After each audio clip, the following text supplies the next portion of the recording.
Three, two, one. All right. Welcome to Radio Blasphemy. Uh, Today we're going to talk financials. I have Patty on the line. Um, but before we get to talking with Patty, we're going to discuss some of the things that are goings on uh, um, in the news and our Radio Blasphemy page. You all provide great content for the page.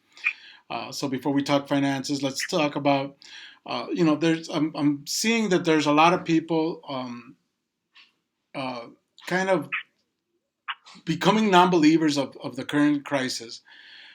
Essentially, they're having many doubts as to the impact, specifically when it comes to the numbers. Many people aren't believing that the numbers that were being given. What I'm finding is that uh, um, we're at least we're being told that a lot of these deaths and cases that are being given to us or feeding into the numbers are not necessarily related to COVID-19, but rather other cases, and then they're just to add the numbers.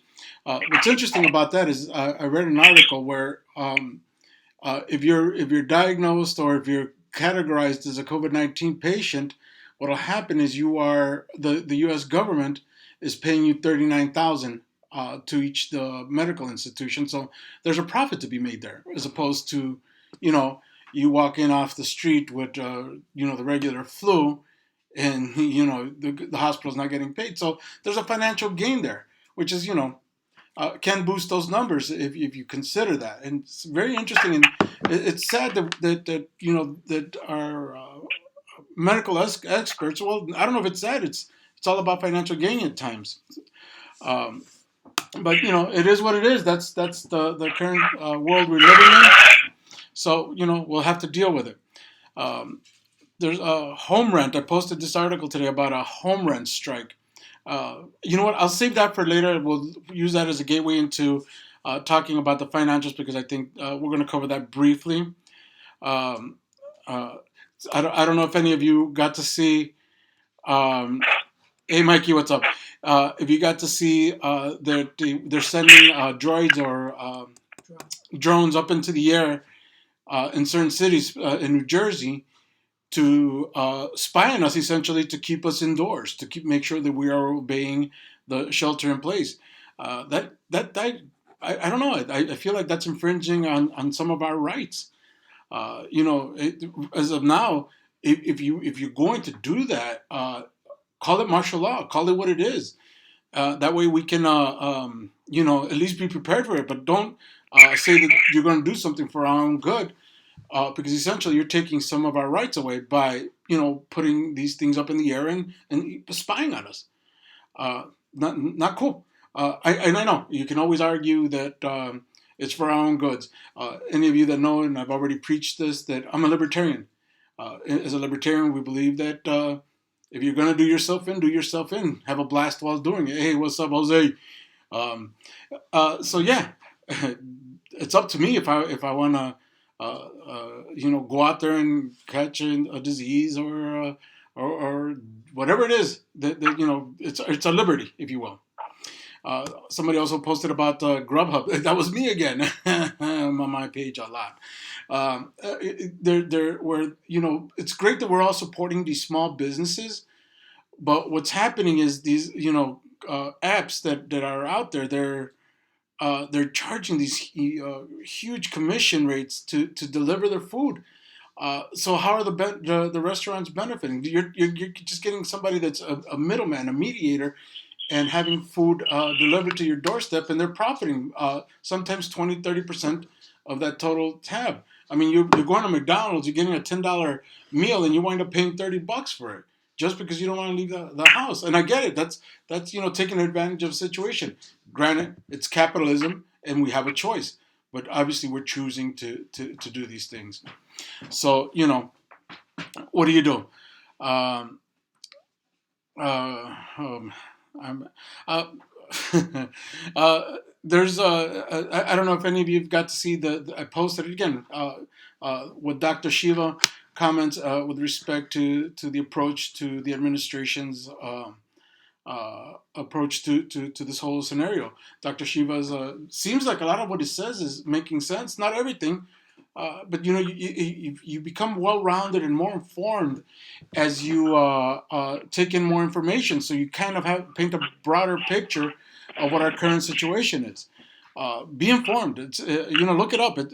I think a lot of what he said is very interesting in respect to uh, the current crisis. Um, what else have I got here?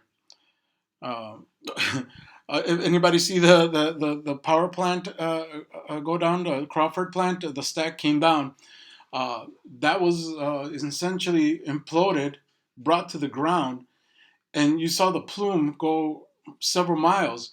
What's interesting about that is, there's a lot of toxins in that stack that were accumulated for years, and we're going through a scenario now where we are all suffering have the possibility of suffering of respiratory ailments, and then you're injecting this into the air.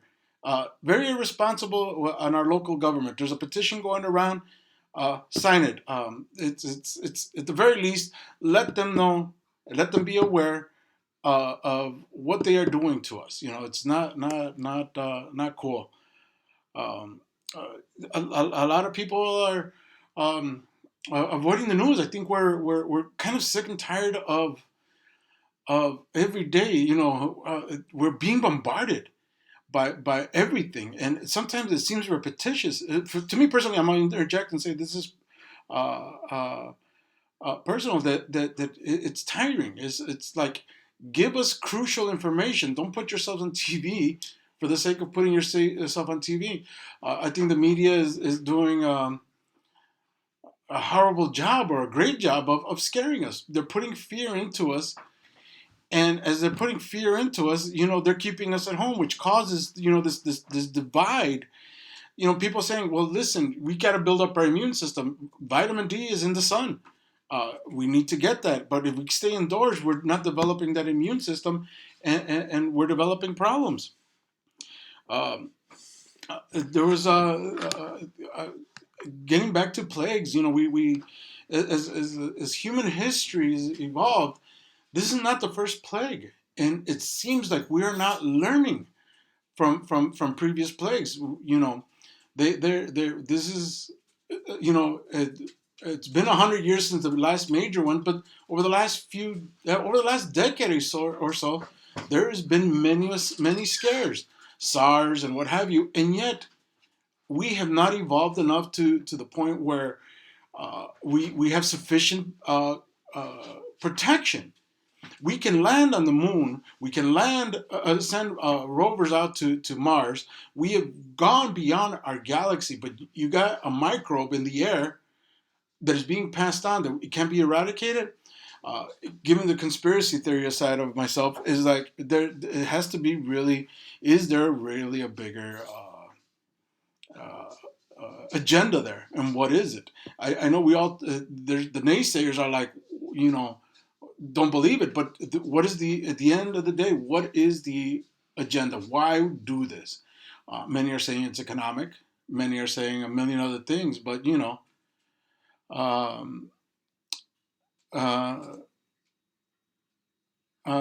but it doesn't matter. I got you. So we need to reevaluate. Maybe that's where research and development needs to go before we're launching into space. There's another theory that I just heard of, and God, with all this free time, it's very interesting. Uh, that there's a comet that's being heading towards us, that's half the size of the sun. So are they trying to keep us dormant so we can not see this and see our end coming? I mean, these are crazy ideas, but not necessarily are they so crazy. Crazier things have happened. Um, I don't know if any of you caught the Bill Maher rant about calling it the China virus.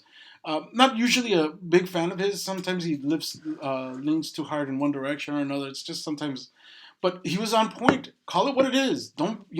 Are we so sensitive? We're afraid to insult a culture. It's not a culture. It is a country that originated many viruses in recent history. So let's get over it. Let's survive this, of course, but let's get over it. Let's not be so sensitive. People are definitely dying. Uh, Cook County now has 14,000 cases. Oh, I think that number is actually off. I think I heard 20,000. But here we are. Uh, we got legislation being passed on the sneak. We got a ban on AR rifles going through Congress now. So there's hidden things. Um, I think I think I'm pretty caught up on the postings, but don't listen to me. I'm just a crazy man that likes to talk crazy, and you guys are fueling all of that anyway. So, without further ado, we're going to introduce Paty. Paty works in the banking system. Uh, uh, Paty, she has her hands in a lot of things. Paty, you want to say hello? Hello. All right, that was nice. So Patty does a lot of things in the bank. She's kind of a multitasker, unlike myself, who can only do one task at a time. Um, what I wanted to touch on briefly with Patty is so you got the what I perceive, and I may be wrong. I've worked in real estate in the past, and what I've seen, and that's beginning to come creep up slowly, but it sure definitely is that the mortgage industry is going to be affected if this goes on for much longer. I saw a petition today to like a rent ban. To essentially don't pay your rent. They can't kick us all out at the same time. Well, no, they cannot kick us all out at the same time. But what happens is sometimes you're dealing with uh, people that landlords that own their one building. It's their 4 unit, uh, and you stop paying them the rent. They're the ones that are facing the bank now, and you may not want to feel sorry for them because you're like, well, they got more than I, but that still puts us all ultimately out in the street. And I'm not one to defend the banking system. After 2008, I think they kind of screwed us. Sorry, Patty, but it is the truth. So, Patty, do you care to talk a little bit about what's the possibility of a collapse on the mortgage end? Well, at this moment, we really haven't seen a slowdown in the mortgage side. If anything, anybody that I've talked to has said that they can't keep up with the amount of loans that they're currently doing. Now, because the interest rates are so low, it's a lot easier for people to be able to obtain homes at the same prices they were getting them a couple months back, but with a lot lower interest rate. So there hasn't been anything slowing down at this moment. And as far as like the interest rates being so low, it's a great time for people to take advantage of maybe refinancing or looking into their current loans and where they're currently at, and see if there's anything that they might be able to get another loan that's going to be much cheaper for the price that they have it. So there's actually, well, and I guess that makes a lot of sense. Um, if you have the ability to refinance, the feds cut it down to near zero. Each bank and your credit determines what that rate is ultimately going to be, but that's a good way of getting out of that. I guess it's not. Uh, it helps you reset. But what about what we're hearing? And this is, and again, I'm not going to touch too much on it. But a lot of banks are offering forbearance. Uh, correct Yeah. me. Yes, Huh? there's different types of forbearances though. So when I personally called my financial institution that has my mortgage, What they said is that the forbearance that they're offering would be for a couple of months, but then when that time is up, you have to pay all of the months together. So be sure that when you're contacting your financial institution in regards to making maybe obtaining a forbearance on your loan, that you do ask that. So you're willing to give me a forbearance for 3 or 6 months. What's going to happen on the 6th month or on the 3rd month? Do I have to pay for all 3 months and all 6 months together, or will this be put into the back end of my loan? Those are specifics that are really, really important because you don't want to end up in 3 months having to pay 3 full months of mortgage, then that might cost you to lose your house. So yeah, that's very interesting. So it's not up front. It may look like you're benefiting from it, but can you truly, depending on your mortgage, sometimes, and correct me if I'm wrong. Sometimes when a bank mortgages you, they see for how much you qualify, and sometimes that margin to your income is very small. So realistically speaking, can you truly afford a if you will, a 3 month lump sum to be paid? Well, and this is where, you mentioned the cases in 2008, right? That's why the banks after that got really strict as far as the debt to income ratio. And unfortunately, a lot of us didn't understand it, and people were upset because they're not able to qualify for larger loans. And they could say, well, I can pay it, but it's not showing in my tax returns, or I can pay it with my neighbor's help, or I can pay it with the rent that I'm getting from the building. So, we were very careful at that time to kind of start putting new regulations in place that made sure that, with the salary that you were applying for, you would be able to have a good debt to income ratio. Now, unfortunately, the circumstances that we're in right now, some people have completely lost all of their income. That's something that we couldn't foresee at that moment. But, the banks did try to make sure that we were following the protocols and making sure that everybody was within that debt to income ratio. And some companies, were going as low as 50% debt to income ratio in order to allow the purchase of a property.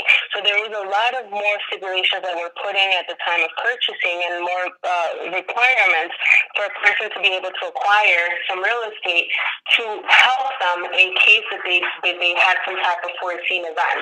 Now, like I said, unfortunately, this is definitely something that when you completely lose all of your income, nothing could have prepared you for this unless, the recommendation, you're the type of person that saves 3 to 6 months of rent or mortgage just for a rainy day. But, we can. We're not as bad as we were in the 2008 as far as debt to income. And I'm over on our YouTube channel, and if you all that are on my Facebook feed, if you can tune over to the YouTube channel, everything seems a little better there. Somebody just made a comment that said, in order for you to qualify, and this is coming from Chase, you have to have a 700 plus credit score plus 20% down. So if you're refinancing, a lot of your properties are no longer underwater. So the equity may be 20%, and that's not an issue. 700 credit score may be, and that's a problem. That can be a problem for those that credit is. I think, if correct me if I'm wrong, Patty, and I'm not calling you an expert on this. None of us are experts on this. Just so you all know, I'm not an expert on anything. Patty is not an expert on anything. She is a facilitator. If I want to put it, she can get you the answers. She has some knowledge, but is a great facilitator, and that's a role in life, I think, for most of us. But but correct me if I'm wrong. Credit is impacted almost immediately.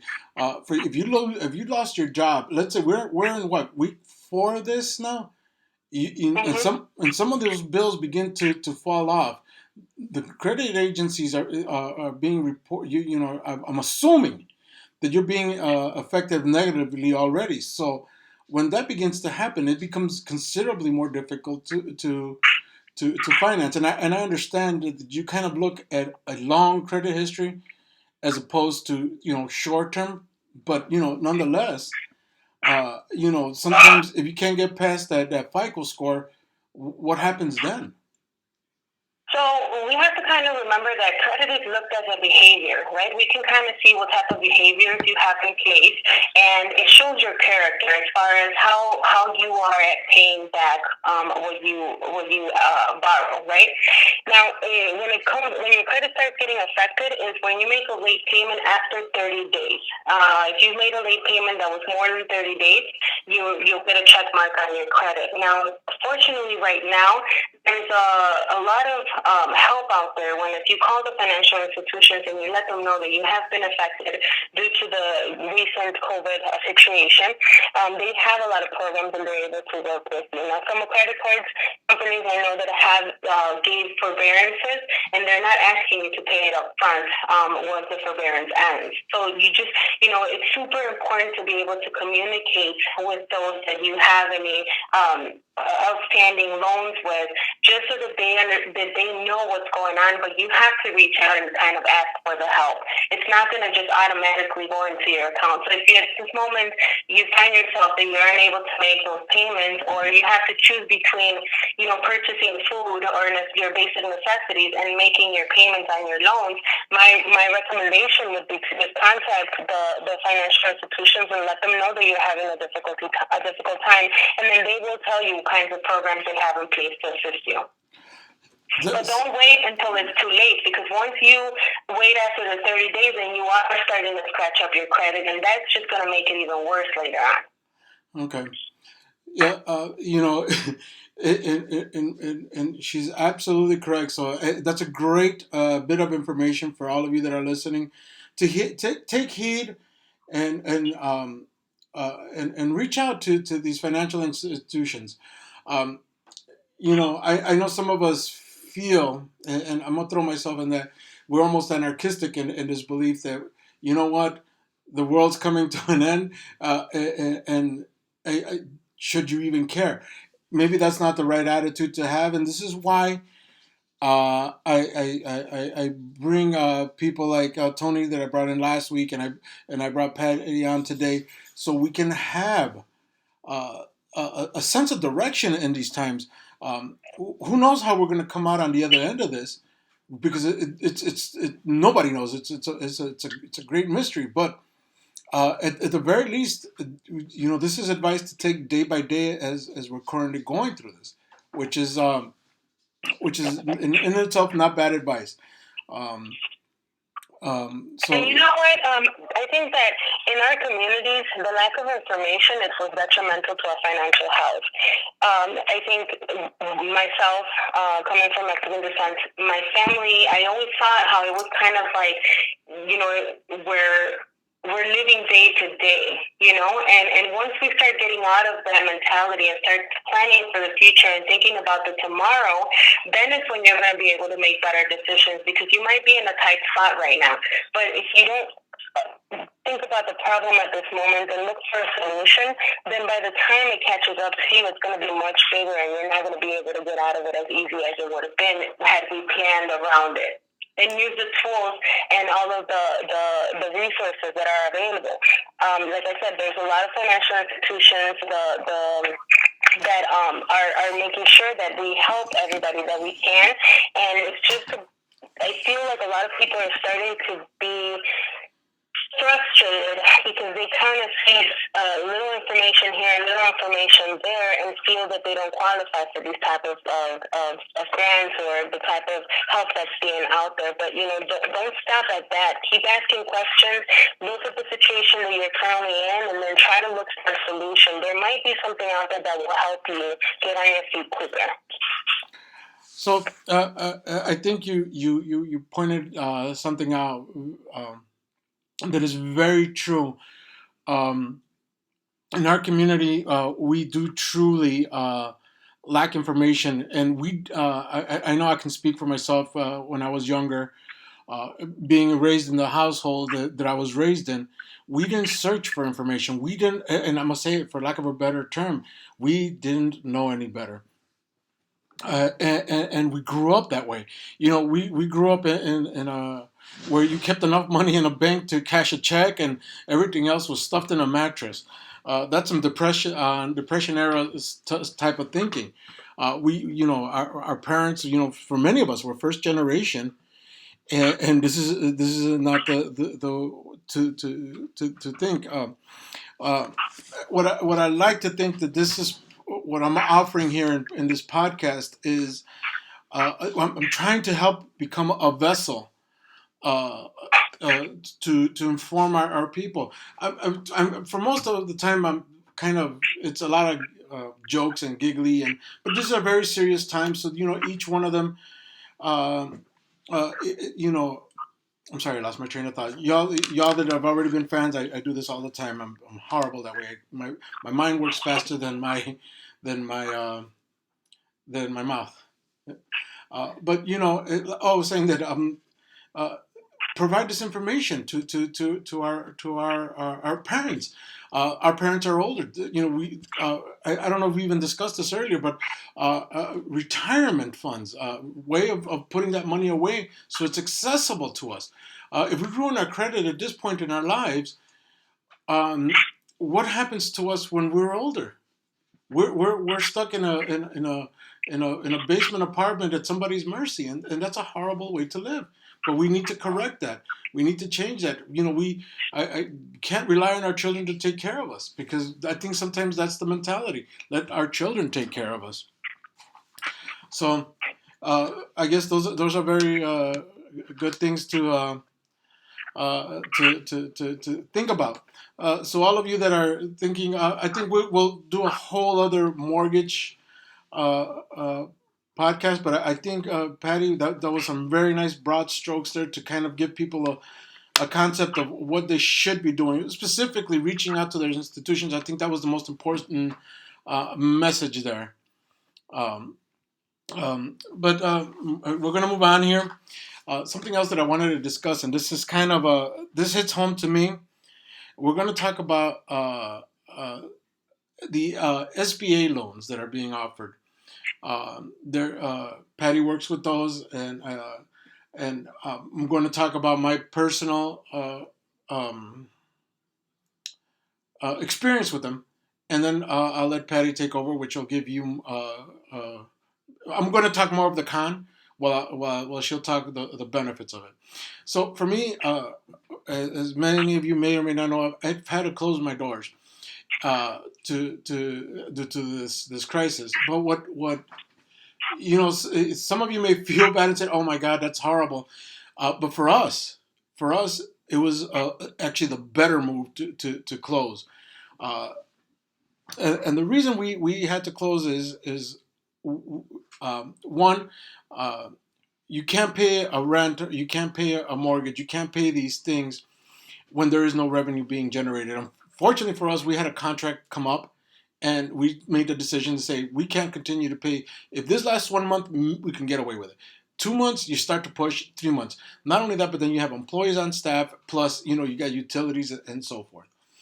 Uh, it just wasn't worth it. Financially speaking, you're going to pay for something that you're not getting anything in return, and that's kind of the point of being in business. You do something to get something in return, but if you're not getting anything, what's the point? So these loans that the federal government's offering, and through the SBA, they're great. But I think those are beneficial more for small businesses that, for example, maybe have long leases, that maybe the owners or the operators of the business have mortgages, and they own the building. So yes, that they're you obviously need that. But I was looking through over some of the details of these loans. 75% has to be used, for example, to pay employees. To me, and I could be wrong. I'm not a professional. I'm just somebody that experiences life in different ways. But to me, if you pay your 75% of that loan, and that's just for it to become a grant, to be clear, you have to pay 75 towards payroll expenses, which means that you're deflecting something that a government agency is responsible for. In other words, these people that you are paying for don't have to file unemployment because you are paying them. And that's great. The only problem with that, to me, and I'll address this in stages, is that let's say your business cannot recoup from this, hypothetically, because there's going to be a lot of factors coming back from this. You just don't know what they are. This is a very uncertain time to begin with. What happens is, what if your business fails and you took out a $20,000 loan, and which what's 75% of that? That's 15,000 that you have to pay towards payroll, that you may not ever be able to have the resources to pay back. Even if, and I hear the loans are at 4%. So now for 10 years, you're paying $15,000 that at the end of the day you had no benefit from, and that should have been, in our case, passed on to the state of Illinois, just because they don't want to pick up the tab now. Again, do your part to contribute, but I'm sorry. I don't know if, and maybe this is that, libertarian in me that says, why am I going to help the government? It should be the other way around. The government should help me. Not what you can do for your country, but what can your country you do for your, the Kennedy line. And yes, but sometimes to me it seems like they're invasive. They don't forgive you for the taxes, and you still have to pay payroll taxes on those.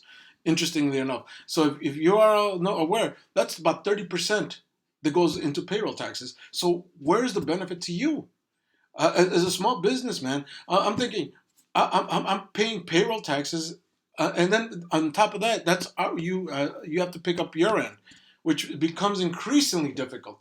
The other 25%, you have to use for utilities and rent.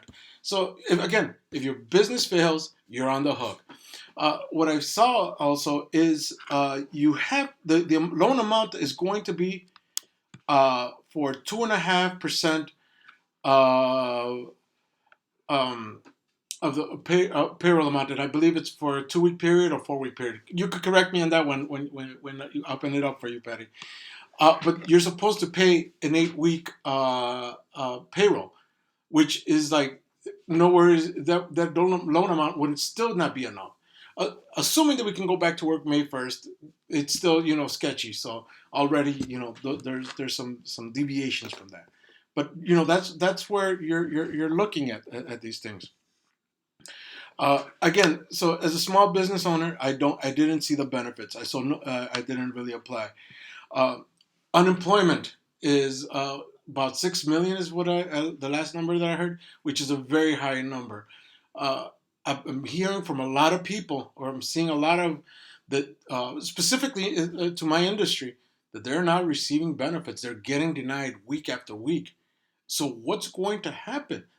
That system is eventually going to collapse. There is no ifs ands about it. It's just a matter of when, which is very taxing.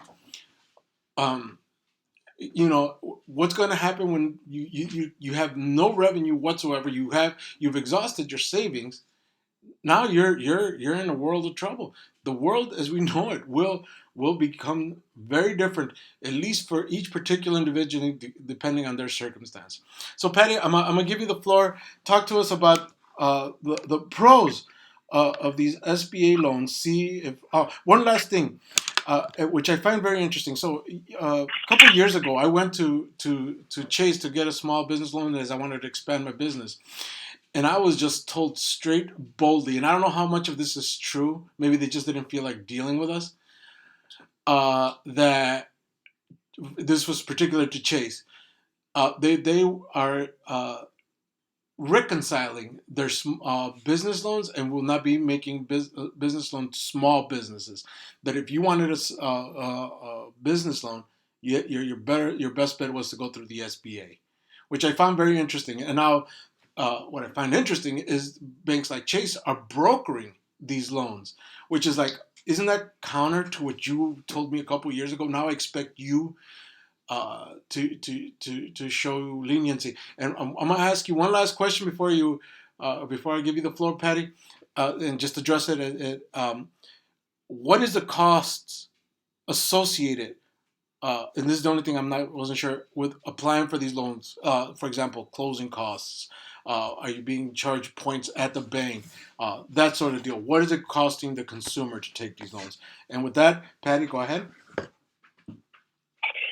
Thank you. So I think definitely there's so many types of businesses, right?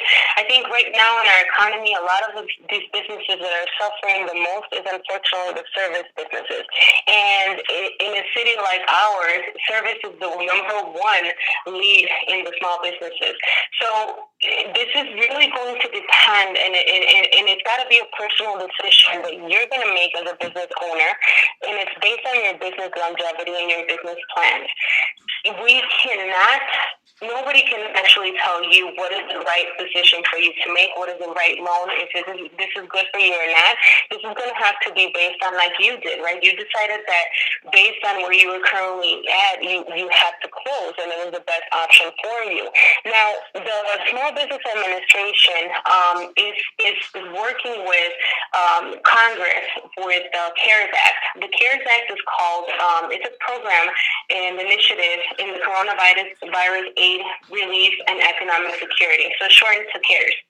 So the CARES Act was just passed by Congress, and they're intended to assist business owners with whatever needs they have right now. Now, I am assuming that the loan that you were referring to was a Paycheck Protection Program loan. Now, yes, that is very specific to making sure that you use it specifically for the support of your payroll, and some of it can go into your utilities as well. But, if you're kind of struggling to get started and you're thinking about, getting some help for your business, some of the following questions might help you point you in the right direction. There's more than one loan out there, and there's a lot of resources and tools that can help you find the loan that will be beneficial for you and your specific need. So if you need capital to cover the cost of retaining employees, then the program that you were talking about, the Paycheck Protection Program, might be the right one for you. Now, if you need just a quick infusion or of a smaller amount of cash to cover you right now, then there's another type of program that is called the Emergency Economic Injury Grant. Now, there's some grants that do not have to be paid back. You just have to qualify for them based on the needs of your business. If you want a loan to ease your fears about keeping up with the payments on your current or your potential SBA loan, this is for people that already have business loans, then you might want to look into the Small Business Debt Relief Program. There's another one, just some quality free counseling to help you navigate through this uncertain economic time. There are some resource partners that have received funds from the Small Business Administration to provide their services for free, and they give you some type of grant for you to be able to use it. So I understand where you're coming from as far as the economy as a whole and the conspiracy theories and all of the other stuff that are encompassed with this during these hard times, but you just really don't have to do the homework in this one, right? And kind of see where you fit in. Like I said, there's a lot of different programs that may be beneficial depending on the type of business and where you currently stand at. If you guys want more information, the best place to go would be directly to the Small Business Administration website. The list that I just read of the different programs that they have available are on there. You click on the link of whatever specific program you want to look into, and it'll give you the specific details as far as who's eligible, how will it be, I think some of these are funded in as little as 3 days if you qualify for them. Now, they're definitely credit-based. For some of them, it's going to be something that they're going to definitely use to approve you or not for the loan. So, like I said earlier, if you're finding yourself in a situation where you're having to choose between your basic necessities and making payments, the first thing you have to do is contact your financial institutions and try to get some help from them, and that way we can kind of walk you through the types of programs and services that we have available. Now, to that effect, I've been reading, and again, I know that there are some delays on some of these programs actually rolling out. I think at some point I heard that there was one that wasn't rolling out to like May 11th. Now I'm being hopeful. What happens at May 11th? And we've kind of gotten over it. It's unlikely, but then it no benefit to somebody like myself that could have used it April 11th versus May 11th. Again, I understand every situation is going to be unique, but when we're sitting here and talking about uh, the community, the business community at large, the small business community at large, you know, it seems like, and to be fair, it just seems like it's an uphill battle. I can't tell you how many, again, belonging to so many groups, and when discussions open up, and yes, there are people that are receiving these loans, but I'm seeing so many more that are truly feeling the despair, because it's I think I said it, the qualifiers are the one thing. If you can get past that, great. Sometimes I don't know how familiar you are with some businesses. For example, they're seasonal. uh, they comes December, they'll slow down, or November, and they don't pick up till March. So during those months, we'll sit there, and for me specifically, we'll sit there, and we'll struggle a little bit, and then rely on March, April, May, through the summer months to kind of come back on top. And I know that's you know for organizations like the SBA. And I'm sure they understand it, but it becomes difficult for me to explain. Listen, I know that this looks bad, but these months I do well, and we all keep great records. At least I like to think so for the most part. But those numbers, when you're looking at December through March, I was like, well, yeah, I know it's low, and how do you justify that? You know, and Well, for those seasonal businesses, that's not a factor, right? So we're looking at the cash flow of the business year round. So normally, when you're looking for a loan, they're going to ask you for 2 or 3 years of taxes because we want to see how your business operates. Now, if you're telling me that your business, it's lower in the summer months or it's higher in the winter, it's just all has to make sense, and it has to be solid, and it has to have cash flow in to support whatever type of loan you're trying to acquire. So just because, we have, for instance, the lawn care specialists, we yes, will run, I've seen a lot of loans close because they have the cash flow necessary to support the types of investments that they're making for their operations, their daily operations, or they need a line of credit for their payroll. But, again, it has to make sense. We want to make sure that we're not falling into predatory lending, right? So predatory lending is really when we're lending you money that you can't afford to pay us back. So we want to make sure that one, we're being ethical about the practices that we're lending and that we're using to lend money. So we're not going to tell customers going to walk in and say, I want $100,000, and you're going to say, okay, great, let me see your financials. There's no financials; they don't make sense. But you know that you're making more money, or that you can pay it, or if you work a little harder. For us to be able to supply for that type of loan, we would have to make sure that it all makes sense. Then again, that it's within the debt to income ratio, that that you have enough cash flow to support it, because we don't want you to end up having to close your business down the line because this loan is gonna break you.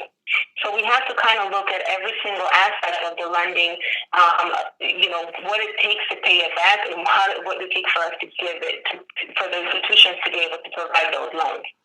It's interesting you say that, and there's always perception. I'm gonna ask a real quick question. Keep this in mind. Bet is asking, if you have to decide what not to pay, what's less devastating: credit cards, personal loans, or auto loan? You care to address that briefly, and then we'll go back to what I was gonna say. Sure. So, my answer would be call the bank, call your financial institution. They're all offering some type of arrangements right now. Now, your credit cards normally, depending on how much you owe, it's about a 15% minimum required payment a month. right? Because those are going to might be a little bit lower than an actual loan that you have as far as payments. But not make that choice on your own. Please contact your financial institutions and tell them that you're having a difficult time. And they have a lot of programs to help us, whether it's a forbearance, whether it's you skip a payment, whether they add it to the back of the life of your loan. There's different types of help that they can provide you with before you consider just not paying at all. Okay. So my point that I was gonna make earlier, I and I know this is gonna sound shady. This is not an admission of guilt. This is just, I know for a fact, many businesses like to hide their cash flow. Why? Because you don't want to you don't want to give it away. I can't think of a single business that doesn't hide their cash to some degree or another. So so when you go to a bank and the perception is, a bank is not going to see that because some businesses do their best to hide it. Uh, and what we perceive sometimes when you deal with banks is, oh, they don't want to help us, even though what you're saying, and you're 100% accurate, but it comes off cold, if that makes sense to you. It comes off that everything is black and white, and the truth is the human condition is not black and white. It encompasses everything, and you're absolutely right in what you said. But for people like us that kind of, in our case, we helped families get through, put groceries on their tables, pay their utilities, pay their rent. So sometimes that doesn't always project very easily into black and white, because I can't begin to tell you how many sacrifices we've had to make sure that everybody gets theirs before we get ours. But now our business looks like, oh well, you guys are a bad business. You guys are a bad investment. You guys are a risk. But in the end of the day, it's like, well, no, this is how we manage some days. And it's a tricky scenario, and I like to almost call it a slippery slope, but it is what it is. I don't want to paint the banking institutions as the bad guys, but I think sometimes the general populace can perceive it that way. Well, if I may speak freely, and again, absolutely, I'm not this is speaking what on this behalf of any is. financial institution, right? What's that? Hello? Yes. Yeah, so if I may speak freely, I'm not talking on behalf of any financial institution, but when we first started the conversation today, you made a reference to the 2008 debacle, and you talked about the banks, how we were at fault for the economy collapsing because of the loans that we were giving for real estate, correct? Right, absolutely. So that's what we're trying to avoid, right? So now we want to make sure that back in the days when there was non-verification of income for loans is what caused all of the problems. So when a customer comes to me and tells me, hey, I make this much money, but I only show this much money, what am I supposed to go with? We're trying to avoid falling into the same problem that we already had. Right. Love it, Paty. That's exactly the emotion that I wanted to trigger there, because I'm speaking in general terms that because of the safeguards that we don't understand that the general population does not fully understand the back end of financial institutions and why sometimes they make decisions. We can only perceive you as either good guys or bad guys. So when you're the good guys, when you put us in a home, God, we love you. But when we don't make that payment, all of a sudden you guys are the bad guys because you were putting out on the street. And that's kind of what I'm referring to. But for example, going back to mortgages briefly, what people don't understand is when you're mortgaged, there are people that invest into your mortgage, and because they are invested, they expect a return on their investment, and they rely on that as well. And that's something that's not very well known because, again, lack of information. So right now, when you're not making a mortgage payment, somebody somewhere is not getting their payment, and somebody has to make that payment, be it insurance companies that cover your loan, or the banks eating into their profits. And God, we don't want to talk about 2008 again, because I'll tell you that there was, I think many people feel um, inflamed or angered by the fact that some of these lending institutions, where they were given that money, they didn't do, or at least it didn't appear that everybody was helped. And obviously, there were guidelines set up to prevent from this, from relapse, if you will. I got Mode Man over on YouTube saying that the banks are always the bad guy. Um, well, this is exactly what I was getting at, and this is somebody that's in the banking industry that is going to speak to some degree, to the things that we don't understand, because we are not in the banking industry. It's impossible. You do what you do best, and they do what they do best. It's how we're cut to do things. They have to make profits so they can lend more money, and that's kind of the way it works. Like, to some degree, if you care to elaborate a little bit on that. I don't want the full uh, lesson on how money circulates, but do you care to elaborate a little bit on that, Patty? Well, I think it's just really, we live in a credit-based society, and unfortunately, we are not at the point where we're able to acquire whatever we want, because we haven't managed or mastered what credit is and how it works.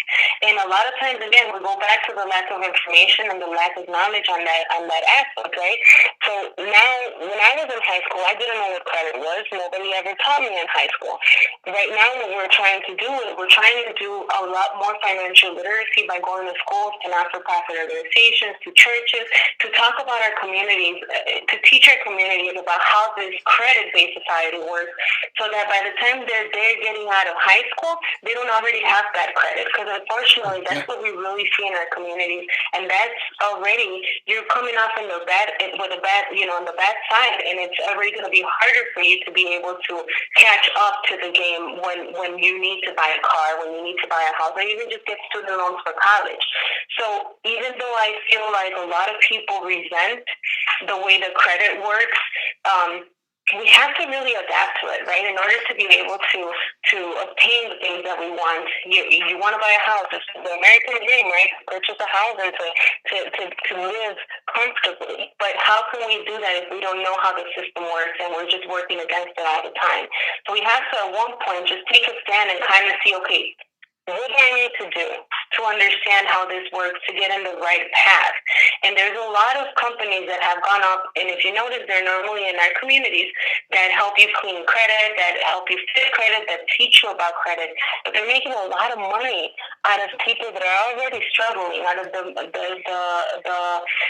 same people that are making minimum wage, that are working double jobs or triple jobs in order to obtain that dream of buying a house. They're paying higher interest rates because we don't know about credit, or we choose not to use it, or you're paying somebody to fix your credit. So either way, if we don't adapt and learn how to use it, it's just going to be detrimental to our growth. Right. So essentially, what you're saying, there's since we don't fully understanding, we're paying more for credit, and this is an interesting thought, that why are we not as a whole being taught that? I think it's crucial. What you're saying is, once we hit the starting line, we're already got a handicap to us, and the issue is, if you want to break it down, so the two same people, somebody that understands credit, somebody that doesn't. They went out. The one that does and maintain good credit has a better credit score. When they go get a car loan, they're going to pay less interest, so they'll pay $200 on X amount of dollars. While the same car, same dollar amount, you're looking at $350, $400, which is more money, and to be able to pay off that same loan, because you didn't get a leg up in time. So yeah, that's essentially what Patty's saying, that you're already kind of screwed because you didn't have the information at hand, and some people chose not to even practice it. So there we are. Mortgage interest, energy, water, tax. It's like bad. Life is like a bad marriage when it comes to debt. I think at the end of the day.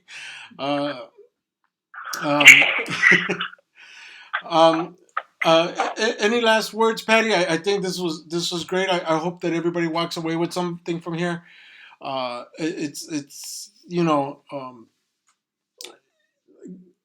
It's it's incredible, what we don't understand, and even though you go through life, uh, we still don't fully understand it, and we don't sometimes associate ourselves with people that do understand it. We don't reach out to people that understand, and it can help us ultimately reach certain financial goals and certain things. So.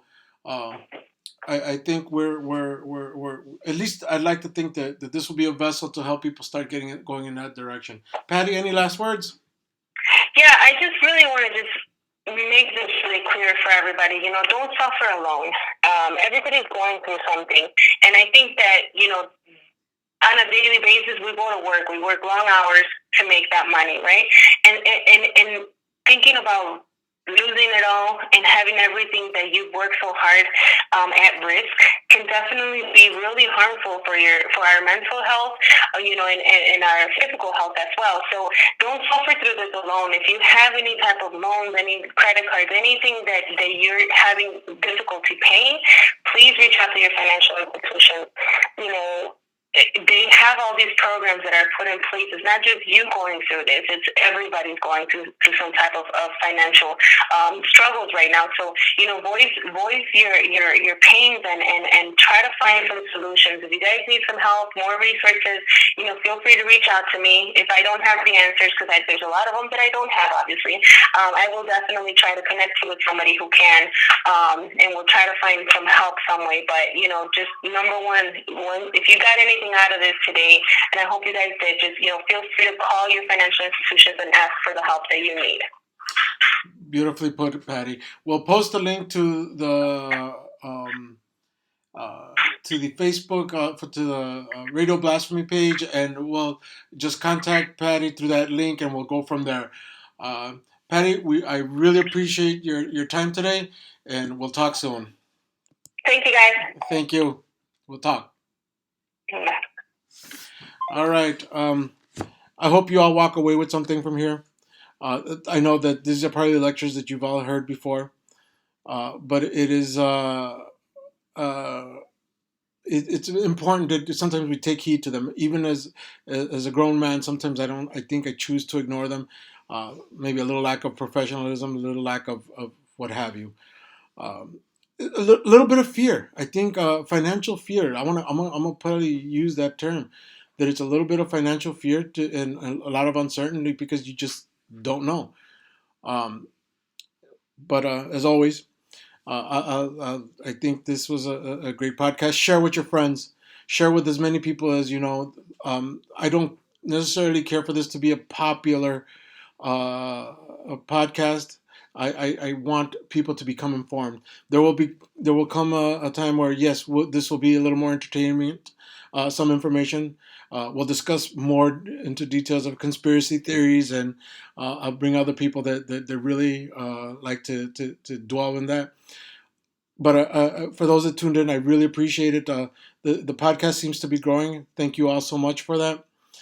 Um, but if you have any questions, I'm going to post a link onto the Radio Blasphemy page. Ask the questions there, and we'll make sure that Patty gets back to you.